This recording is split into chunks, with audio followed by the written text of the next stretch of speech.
Salut à tous, c'est un plaisir de vous retrouver pour un nouveau numéro d'Auto Hebdo. Attachez vos ceintures, c'est parti.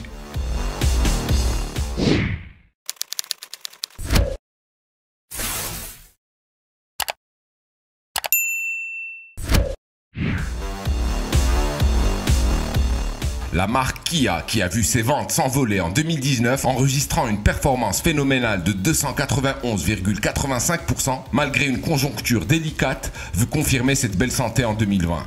Elle démarre en tout cas l'année sur les chapeaux de roue avec la présentation ce 8 janvier de deux nouveautés, les 4e générations de la citadine polyvalente Rio et de la compacte Tricor Cerato, deux modèles au potentiel commercial avéré. Pour en savoir plus sur ce tir groupé sur les caractéristiques de ces deux nouveautés de la marque coréenne, consultez notre site web et notre page YouTube.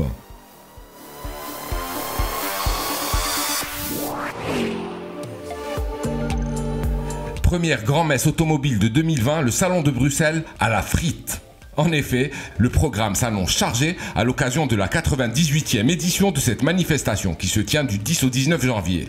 Plusieurs grandes nouveautés y effectuent leur première mondiale ou européenne. C'est le cas entre autres de la BMW série de grands coupés, du Citroën C5 Aircross plug-in hybride, de la Jaguar F-Type restylée, du Mazda MX-30, du Mercedes GLA, du Nissan Juke, de l'Opel Insignia Phase 2, du Peugeot 2008 ou encore de la Clio 5 E-Tech, déclinaison hybride de la citadine aux losanges.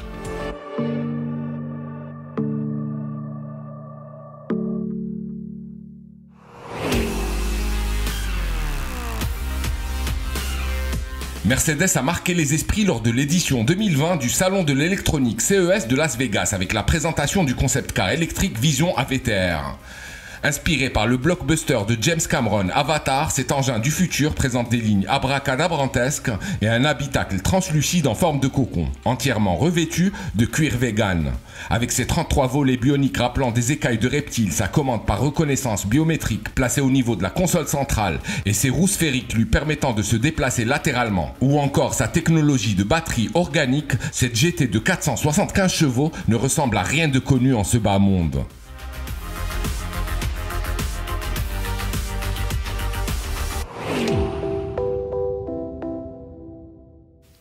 On achève ce tour d'horizon de l'actualité avec l'association des importateurs de véhicules au Maroc, l'AIVAM, qui a révélé le 6 janvier dernier à Casablanca les statistiques relatives au marché automobile du neuf en 2019. Le marché s'est contracté de 6,5% après 4 années records consécutives, avec 165 918 véhicules écoulés en 2019 contre 177 379 l'année d'avant.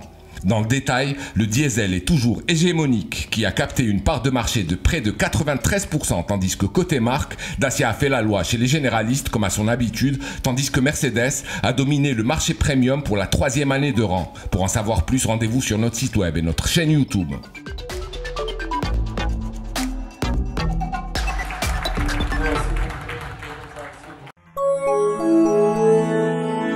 À très vite sur wandelou.com.